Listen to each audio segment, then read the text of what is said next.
The board members of Horizon Technology sat around the large oak table, their faces serious as they discussed the future of their company. The business had been struggling for months, losing clients to competitors and watching their stock price drop. They needed a miracle, or at least someone who could create one. "I think Marcus Johnson is our best option," said Bill Peters, the head of the board. He slid a folder across the table.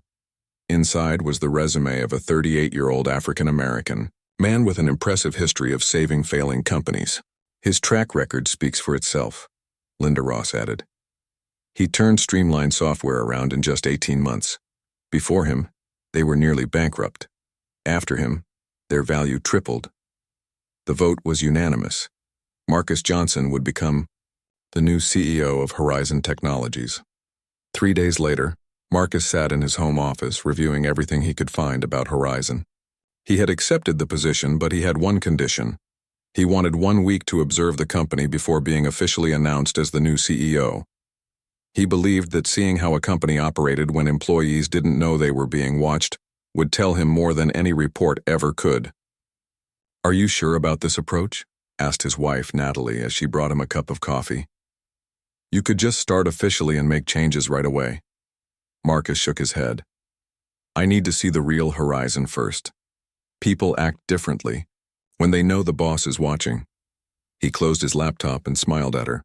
"Besides, this way I can spot both the problems and the people who might help solve them." The next morning, Marcus arrived at Horizon Technologies dressed in khaki pants and a simple blue button-down shirt, very different from his usual tailored suits. He had arranged with the head of human resources, Dorothy Klein, to be introduced as a consultant performing an operational assessment. Only Dorothy and the board members knew his true identity. "Welcome to Horizon, Mr. Johnson," Dorothy said quietly as she handed him a visitor badge at the reception desk. "Remember, I'm the only staff member who knows who you really are." Marcus nodded. "Perfect, and please, this week I'm just Marcus." Dorothy led him through the building, introducing him briefly to department heads as Marcus, a consultant who will be observing our operations this week. Some managers barely looked up from their computers, while others gave quick, disinterested handshakes before returning to their work. By lunchtime, Marcus had already noticed several issues. The marketing and development teams seemed to blame each other for the company's problems. The office layout separated departments that needed to work together. And most concerning, he overheard several employees talking about how they were updating their resumes. As Marcus sat alone in the company cafeteria, a young woman approached his table. "Mind if I join you? All the other tables are full," she said. "Please do," Marcus replied. The woman sat down with her salad. "I'm Grace Winters, customer support team." "Marcus, I'm consulting this week." Grace smiled. "Another consultant? Management? Keeps bringing in experts instead of listening to the people who work here every day." She sighed. "Sorry, that was unprofessional. It's just frustrating." "No need to apologize," Marcus said. "What would you tell management if they did listen?"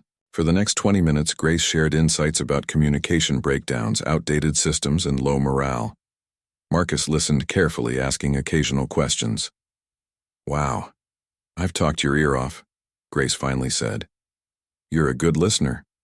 "It's part of the job," Marcus replied with a smile. "Thanks for your honesty."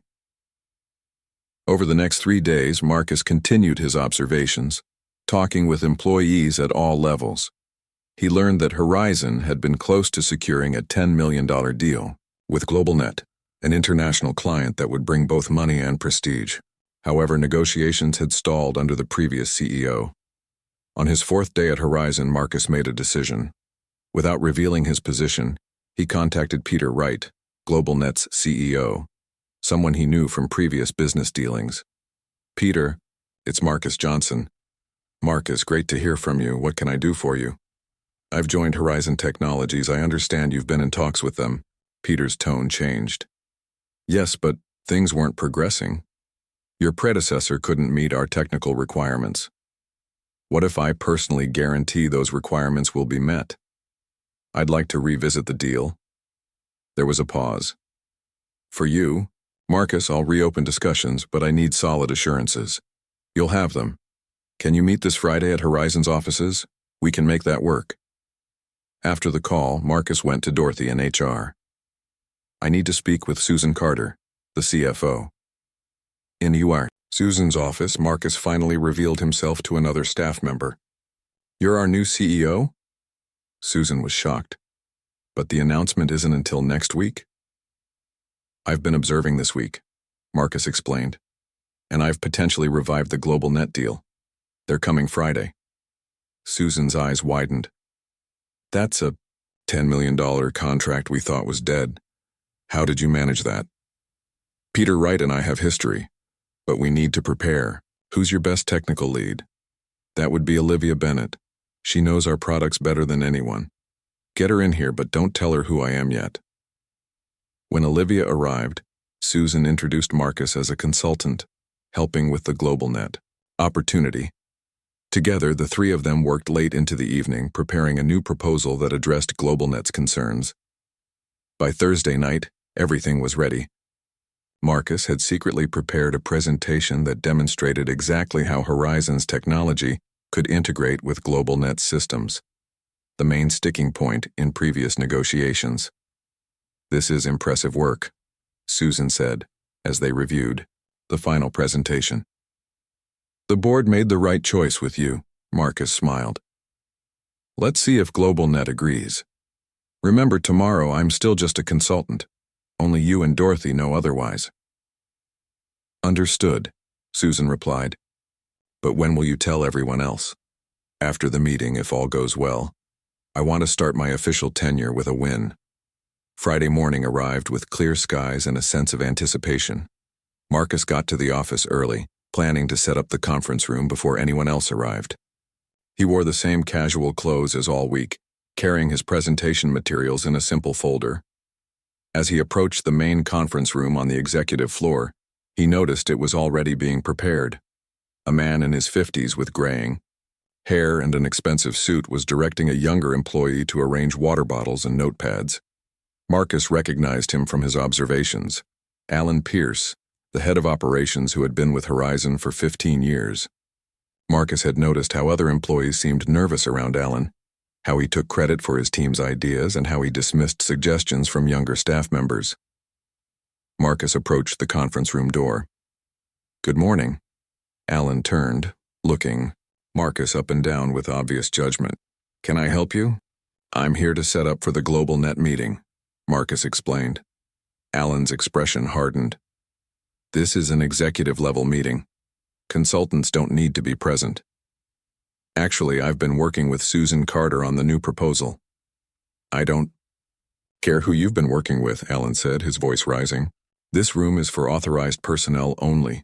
The real executives will be here soon, and I need everything perfect. I understand, but no buts, Alan interrupted. Whatever you need to drop off, you can leave with me.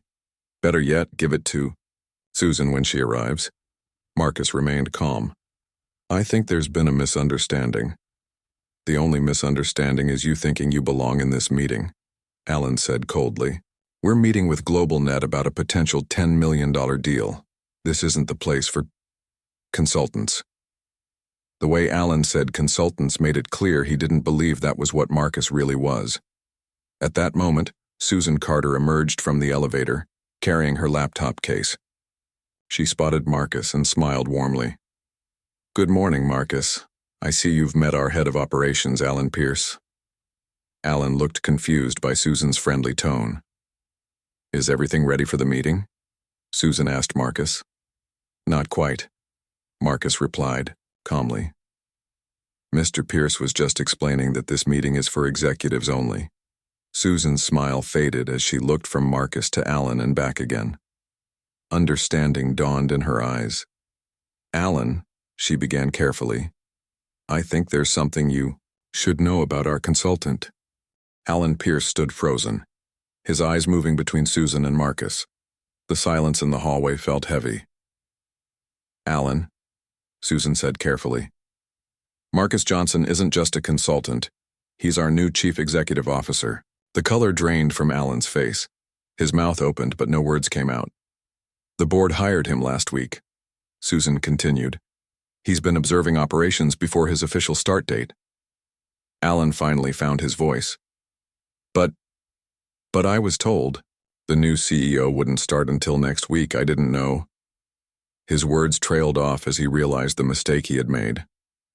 Marcus extended his hand. No formal introduction needed now, I suppose. As Susan said, I'm Marcus Johnson. Alan took Marcus's hand weakly. Mr. Johnson, I had no idea. Please understand. We can discuss this later, Marcus said calmly. Right now we have a $10 million meeting to prepare for. GlobalNet will be here in 30 minutes. Susan glanced at her watch. He's right. We should finish setting up the conference room. Alan nodded quickly, eager for something to do. Of course, I'll make sure everything is perfect. He hurried back into the conference room, arranging and rearranging items that were already in place. Susan leaned closer to Marcus. I'm so sorry about that. Alan has been here for 15 years. He sometimes acts like he owns the place. Don't worry, Marcus replied. This week has been revealing in many ways. Inside the conference room, Marcus set up his laptop while Alan hovered nearby, clearly uncomfortable. Mr. Johnson, Alan began, about what happened. Like I said, we can discuss it later, Marcus replied without looking up from his computer. The GlobalNet meeting is my priority right now. More employees began arriving for the meeting. Dorothy from HR entered with Olivia Bennett, the technical lead who had helped prepare the new proposal. Both women nodded respectfully to Marcus, though only Dorothy knew his true role. Good morning, Marcus, Dorothy said warmly. Then, maintaining their cover, she turned to Alan. Has our consultant been helpful this week? Before Alan could answer, the receptionist called to announce that the GlobalNet representatives had arrived. A minute later, 5 people in business attire entered the conference room. At their head was Peter Wright, GlobalNet's CEO. Peter immediately spotted Marcus and broke into a wide smile. Marcus Johnson, he exclaimed, striding forward to shake Marcus's hand. When you said you joined Horizon, you didn't mention you were running the place. Every Horizon employee in the room except for Susan and Dorothy looked shocked. Olivia's eyes widened. Alan seemed to shrink in his chair. Marcus laughed. News travels fast in our industry. Yes, I'm Horizon's new CEO, though today was supposed to be my undercover final day before the official announcement. Peter turned to his team. Everyone, this is Marcus Johnson. He and I worked together years ago when he saved Carson Tech from bankruptcy. If he's in charge here, we're in good hands. The meeting proceeded smoothly after that. Marcus presented the new proposal, explaining exactly how Horizon's technology could solve GlobalNet's problems. Olivia jumped in with technical details, demonstrating the integration capabilities that had been lacking in previous discussions. Peter and his team asked tough questions, but Marcus and Olivia had answers for all of them. After nearly 2 hours, Peter closed his folder. This is exactly what we needed to see, he said. Marcus, you've addressed every concern we had. I think we have a deal. The room filled with excited energy as Peter and Marcus shook hands. Susan quickly produced the contract papers they had prepared just in case. Within minutes, both CEOs had signed the agreement, making the $10 million deal official. After the GlobalNet team left, the Horizon employees remained in the conference room, unsure what would happen next. Alan sat silently, staring at his hands. Marcus stood up. Susan, would you please ask all department heads to gather in the main meeting room in 1 hour? I think it's time for a proper introduction. Susan nodded. Right away. As the room emptied, Marcus gestured for Alan to stay behind. When they were alone, Marcus sat down across from him. So, Marcus said, now seems like a good time for that discussion. Alan's face was flushed with embarrassment. Mr. Johnson, I want to apologize for my behavior earlier. Had I known who you were? That's exactly the problem, Marcus interrupted.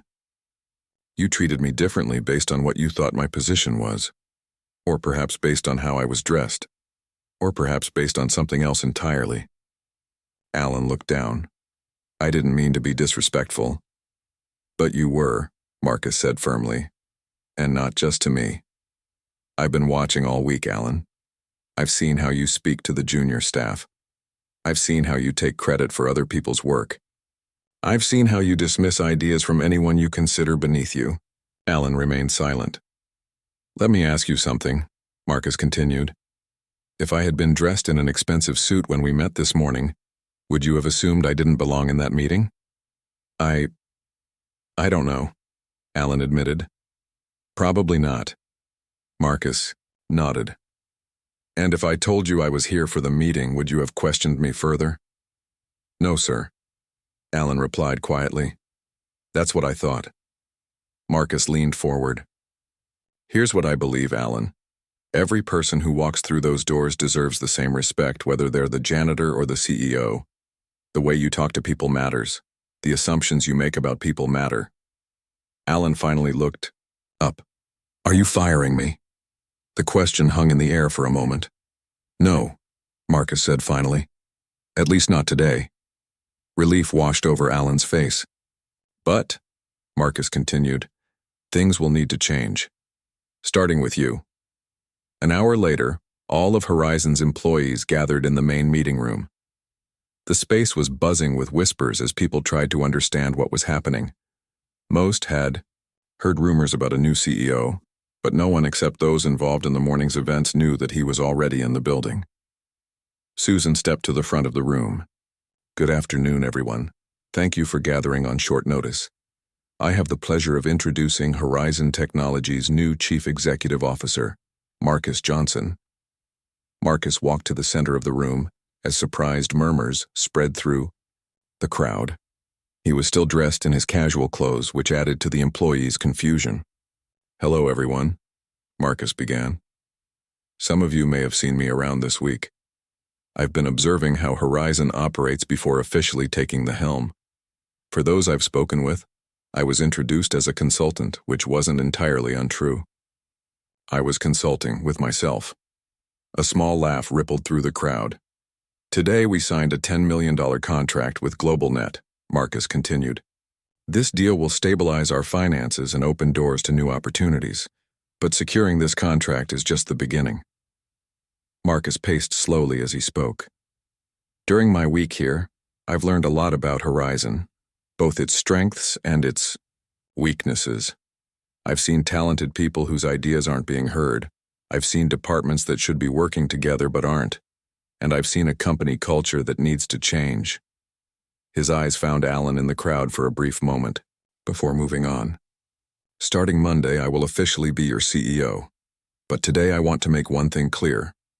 Under my leadership, every person at this company will be treated with respect.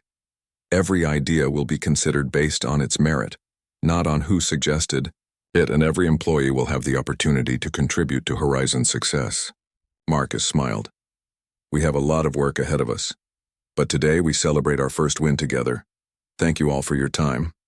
I look forward to working with each of you." As the crowd dispersed, Grace Winters from customer support approached. "Marcus, so," she said with a grin. "Not just a consultant after all." Marcus smiled. "Not exactly. I hope you don't mind our lunch conversation being part of my research." "Are you kidding? It's the first time anyone in management has actually listened to me." Grace paused. "Did you mean what you said about everyone being heard?" "Every word," Marcus replied. "In fact, I'd like to hear more of your ideas on Monday if you're available." Grace nodded, her eyes bright with excitement. "I'll be there." Marcus watched her walk away. He knew that changing Horizon's culture wouldn't be easy. Some people, like Alan, would struggle to adapt. Others, like Grace, were just waiting for the chance to shine. Either way, the real work was just beginning. Monday morning arrived with a different energy at Horizon Technologies. The weekend news of both the new CEO and the $10 million GlobalNet deal had spread through the company. Employees arrived early, curious about what changes Marcus Johnson would bring. Marcus entered the building wearing a tailored navy suit, looking very different from the casual observer of the previous week. The receptionist, who had barely noticed him before, now jumped to attention. "Good morning, Mr. Johnson. Welcome to your first official day," Marcus smiled. "Thank you, but please, call me Marcus."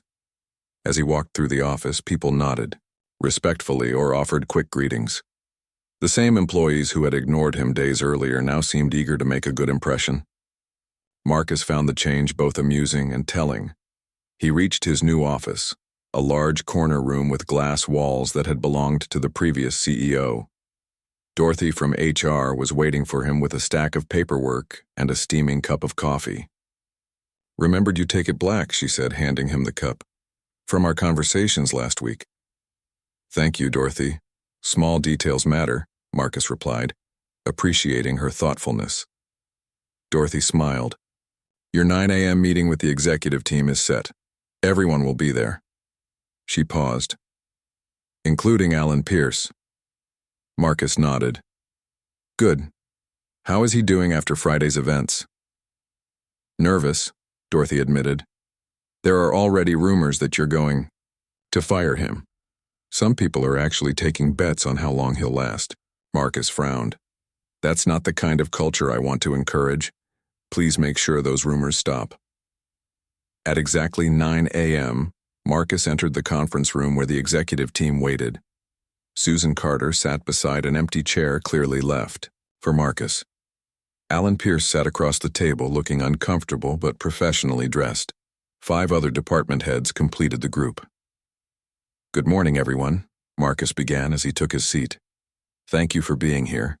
Some of you I met last week during my observation period, though you didn't know my role at the time. Others I'm meeting officially for the first time today." He looked around the table. "I've reviewed all your files and performance records. I know your backgrounds, your strengths, and your challenges. What I want to know now is your vision for Horizon's future." Marcus turned to a woman at the far end of the table. "Diane, as head of product development, let's start with you." The meeting continued for over 2 hours as Marcus listened to each executive's perspective. He asked thoughtful questions and took notes. Everyone spoke freely, except Alan, who remained unusually quiet. Finally, Marcus turned to him. "Alan, as head of operations, your input is crucial. What changes do you think are needed?" All eyes turned to Alan. He cleared his throat nervously. "Well, sir, I believe we need better communication between departments. Projects get delayed because information doesn't flow properly." "That's an interesting observation," Marcus replied. "Can you give us a specific example?" Alan hesitated, then described a recent project that had fallen behind schedule. Marketing promised features to a client without checking if development could deliver them on time. Marcus nodded. "And how would you solve this problem?" "I think—" Alan paused, seeming to choose his words carefully. "I think we need a central project management system where everyone can see deadlines and dependencies. No promises should be made to clients without checking with the teams who have to deliver." "That's an excellent suggestion," Marcus said, surprising Alan with his positive response. "Susan, could we allocate budget for a new project management solution?" Susan nodded. "The Global Net deal gives us some breathing room. I think we could make it happen." As the meeting ended, Marcus asked Alan to stay behind. Once again, they sat facing each other alone in the conference room.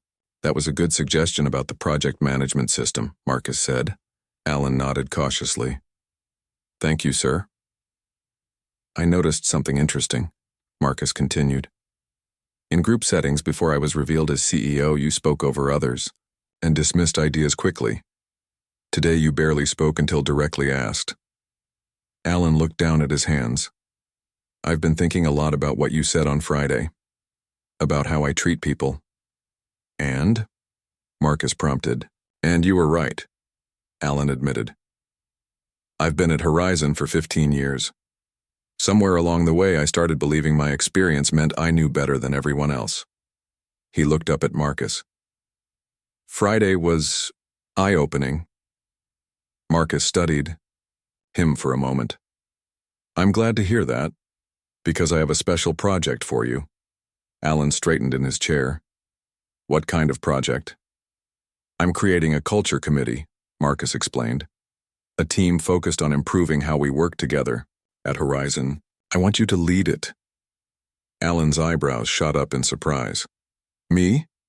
After what happened Friday, I thought..." That I'd push you aside?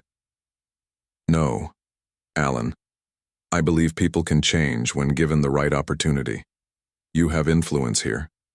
People listen to you. If you start treating everyone with respect, others will follow your example. Alan considered this. What exactly would this committee do? Evaluate our current culture, identify problems, and recommend solutions. Marcus replied. You'll select team members from different departments and levels, not just executives. I want diverse perspectives. Including Grace from customer support, Marcus added. She has valuable insights. Alan nodded slowly. The woman you had lunch with last week? Yes. She's smart and observant. She'll be an asset to your team. When do I start? Alan asked. Today, Marcus replied. I'll send an official announcement this afternoon. Your first report will be due in 3 weeks. After Alan left, Marcus sat alone, reflecting on their conversation. He believed in second chances, but knew they had to be earned. Alan's actions, in the coming weeks, would show whether he truly understood the lesson from Friday's encounter. Later that day, Marcus walked through the office, stopping to introduce himself properly to employees he had met during his undercover week. Many were surprised that he remembered their names and details from brief conversations. He found Grace at her desk in the customer support area. Got a minute? He asked. Grace looked up from her computer. Of course, Mr. Johnson. Marcus, please. He corrected her. I wanted to let you know that I'm forming a culture committee to improve how we work together at Horizon. Alan Pierce will be leading it. Grace couldn't hide her surprise. Alan Pierce, the same guy who... Yes, the same one, Marcus confirmed.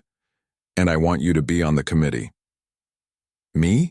Working with Alan? Grace looked skeptical. Is this some kind of punishment? Marcus laughed. Not at all. It's because you speak your mind and care about making Horizon better. The committee needs people like you. What if Alan doesn't listen to us? He's not exactly known for taking feedback. That's part of his assignment. To listen, Marcus explained. Everyone deserves a chance to grow, including Alan. Will you help? Grace considered for a moment, then nodded. Okay, I'm in, but don't expect miracles. I don't believe in miracles, Marcus replied. I believe in people doing the hard work of changing themselves and their environment. It won't be easy or quick, but it will be worth it. As Marcus walked back to his office, he received a text message from Peter Wright at GlobalNet. Marcus, our team is already seeing benefits from Horizon Systems. Board is impressed. Want to discuss expanding our partnership? Lunch next week? Marcus smiled as he typed his reply. Absolutely. Horizon is just getting started. The first week passed quickly. Marcus implemented several immediate changes. And why? Open door policy for all employees, weekly company-wide updates, and a new suggestion system where anyone could submit ideas for improvements. On Friday afternoon, he spotted Alan and Grace walking together from a meeting, deep in conversation about the culture committee. They weren't exactly friendly, but they were talking professionally. A small but important step forward. Susan joined Marcus as he watched them. Well, that's something I never thought I'd see, she commented. Change happens in small steps, Marcus replied. Sometimes people just need the right push. Like a CEO revealing himself at just the right moment? Susan asked with a smile. Marcus laughed. Sometimes life provides the perfect lesson all on its own. 3 weeks passed quickly at Horizon Technologies. The company hummed with a new energy that hadn't been present before Marcus Johnson's arrival. The GlobalNet deal had brought not only financial stability, but also renewed confidence among employees. People walked taller, spoke more freely, and seemed genuinely excited about coming to work. Marcus sat in his office reviewing quarterly reports when Susan knocked on his door. The Culture Committee is ready with their first presentation, she announced. Everyone's gathering in the main conference room. Marcus checked his watch. Right on schedule. How do they seem? Susan smiled. Nervous, especially Alan. He's been practicing his part all morning. Good, Marcus replied as he stood up. A little nervous energy keeps us sharp. When Marcus entered the conference room, It was already filled with Horizons, department heads and team leaders. At the front stood Alan Pierce with the Culture Committee members, a diverse group including Grace from customer support, 2 developers, a marketing specialist, and a junior sales representative. Alan cleared his throat as Marcus took his seat. Good morning, everyone. For the past 3 weeks, the Culture Committee has been evaluating Horizon's work environment and developing recommendations for improvement. Today, we'll present our findings and propose solutions. Marcus noticed that Alan looked different.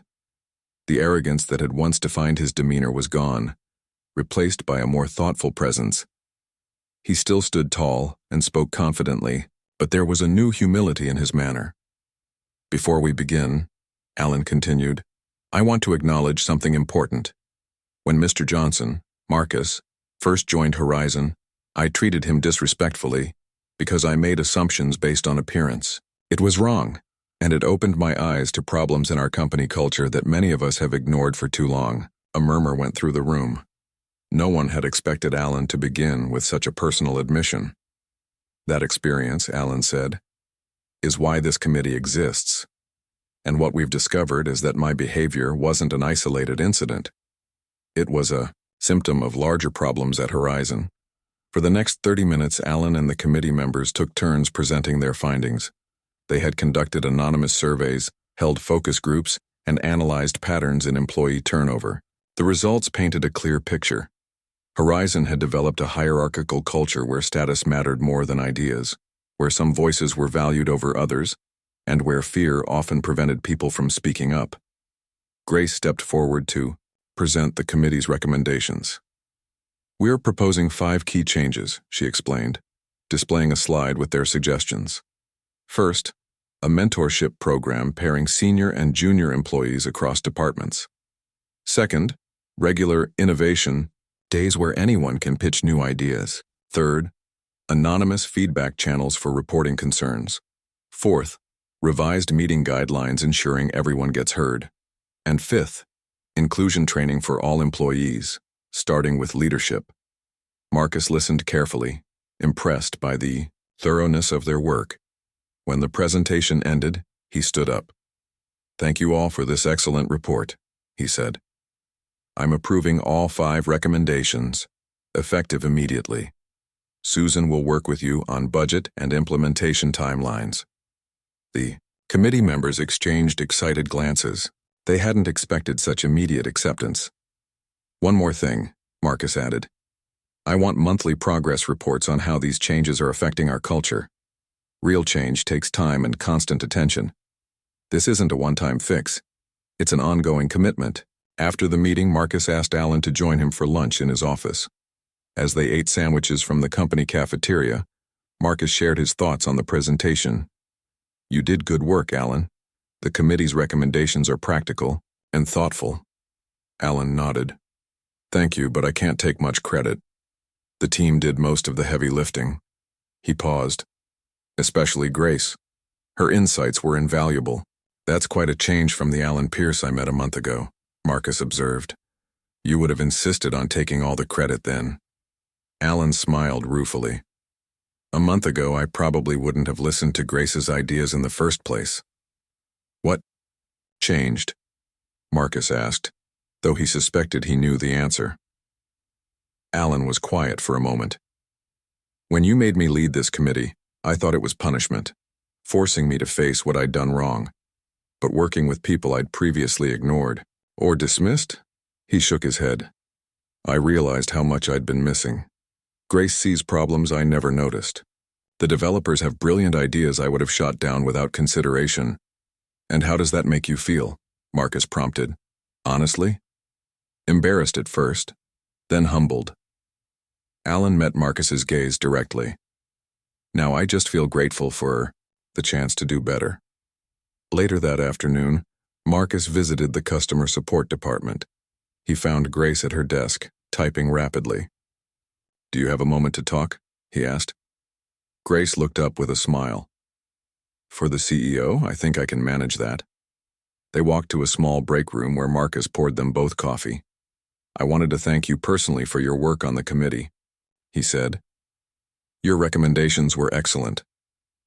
It was interesting, Grace admitted, though working with Alan was challenging at first. And now? Marcus asked. Grace considered the question. He's trying, really trying. Sometimes he still talks over people or gets that look when he thinks an idea is bad, but then he catches himself. She stirred her coffee thoughtfully. Yesterday, he actually apologized to Ryan from development for dismissing his suggestion, without hearing him out. The old Alan would never have done that. People can change when they want to, Marcus said. When they have to. Grace corrected with a small smile. Not everyone gets called out by the CEO on their first day. Marcus laughed. Fair point. Their conversation was interrupted when Susan appeared in the doorway looking excited. Marcus, Peter Wright from GlobalNet is on the phone. He wants to discuss expanding our contract, potentially doubling the value. Marcus stood up quickly. That's great news. I'll take it in my office. He turned to Grace. Duty calls. But this conversation isn't over. It better not be, Grace replied. I have about 50 more ideas for improving this place. Over the next 2 months, Horizon Technologies transformed. The Culture Committee's recommendations took root and flourished. The mentorship program created connections across departments that hadn't existed before. Innovation Days produced several promising product improvements. The anonymous feedback system helped identify and resolve small problems before they became major issues. Most surprisingly to many, Alan Pierce became the strongest advocate for these changes. The man who had once been known for his rigid thinking and dismissive attitude now regularly invited input from all levels of the company. He wasn't perfect. Old habits occasionally surfaced, but his effort to change was obvious and consistent. 1. Friday afternoon, Marcus called Alan and Grace to his office. When they arrived, they found Peter Wright from GlobalNet already there. Good, you're both here, Marcus said. Peter, these are the 2 people I was telling you about. Alan Pierce, our head of operations, and Grace Winters from customer support. Peter shook their hands warmly. Marcus has shared how instrumental you both have been in Horizon's recent transformation. Very impressive work. Thank you, Alan replied. But it's been a company-wide effort. Peter nodded approvingly. That kind of humility is exactly what Marcus described. He turned to Marcus. You were right, these are the right people for the project.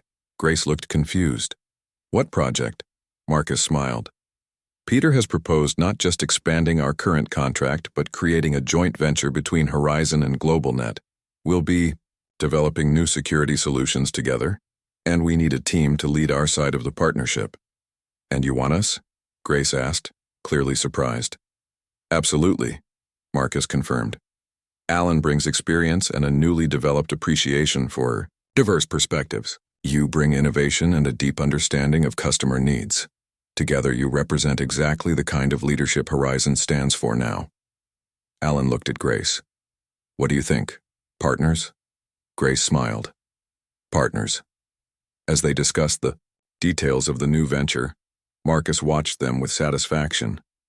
The journey from that first uncomfortable encounter in the hallway to this moment hadn't been easy or straightforward. There had been setbacks and difficult conversations. But the transformation, both in Alan personally and in Horizon as a company, was real and meaningful. Sometimes, Marcus reflected, the most powerful lessons come from our most uncomfortable moments. And sometimes, the right response to those moments isn't punishment but opportunity, the chance to become better than we were before. 1 year had passed since Marcus Johnson first walked through the doors of Horizon Technologies.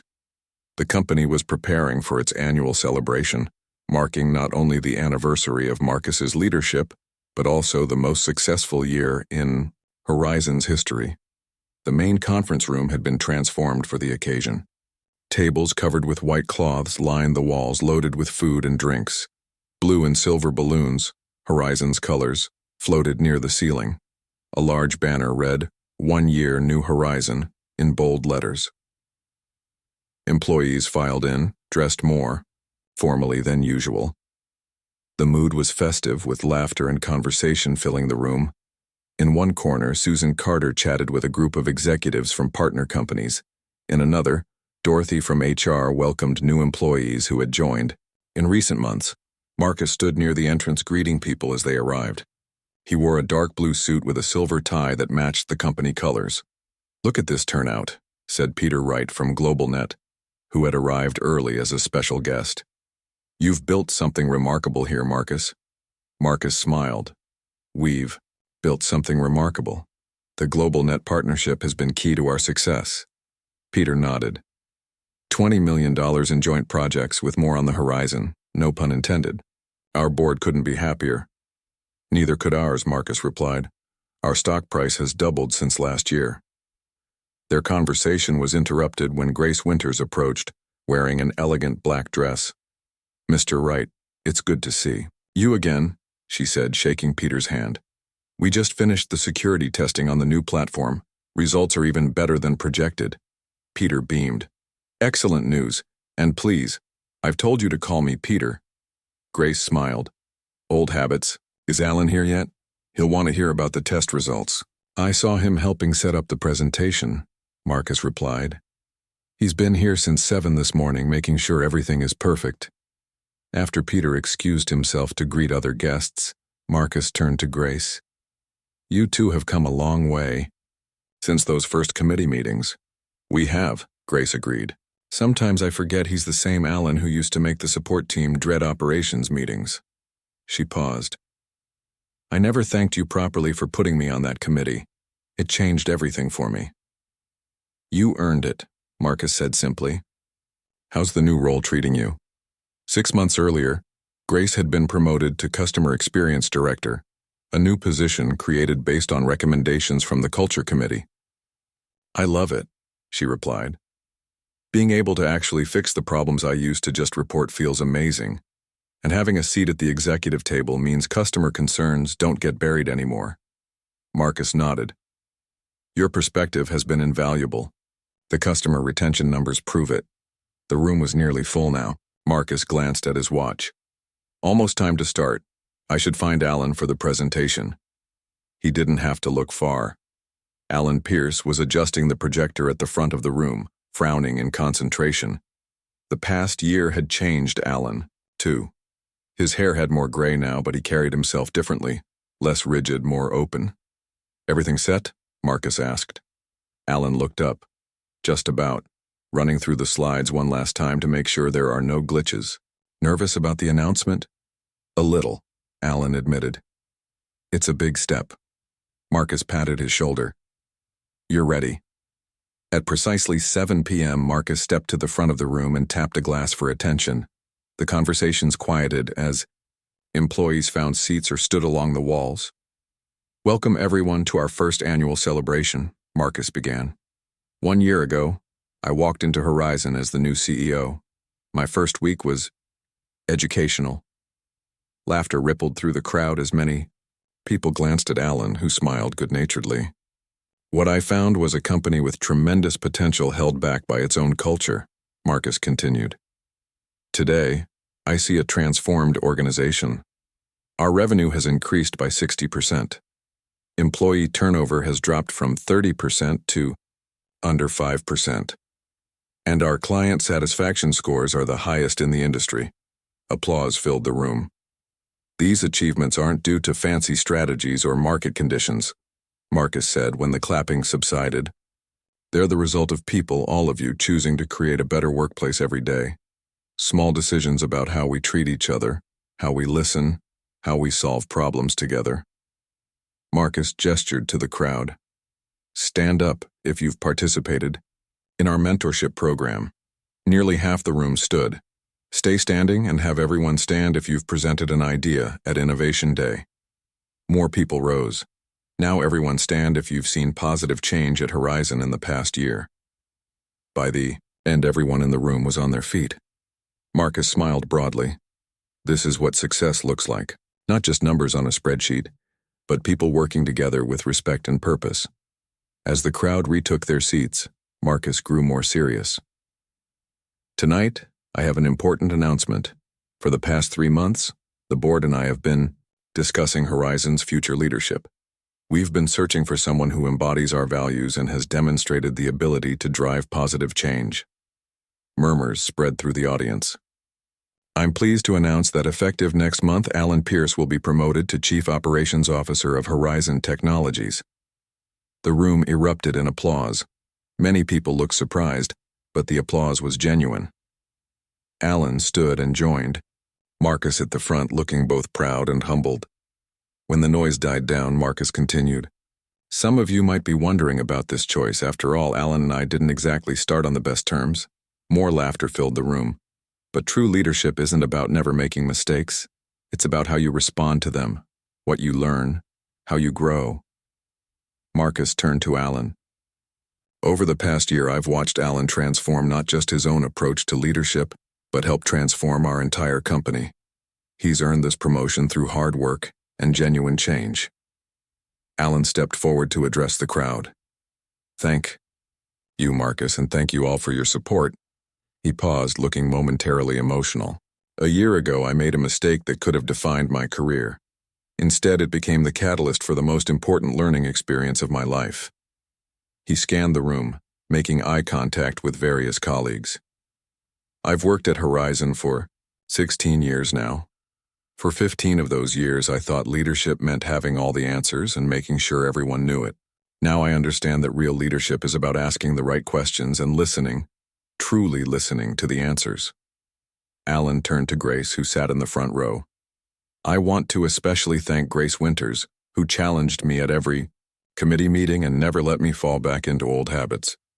The success of our GlobalNet partnership is largely due to her insights and persistence." Grace smiled, looking surprised by the acknowledgement. "As your new COO," Alan continued, "I promise to keep listening, keep learning, and keep pushing us all to be better. The culture we've built together this past year is just the beginning."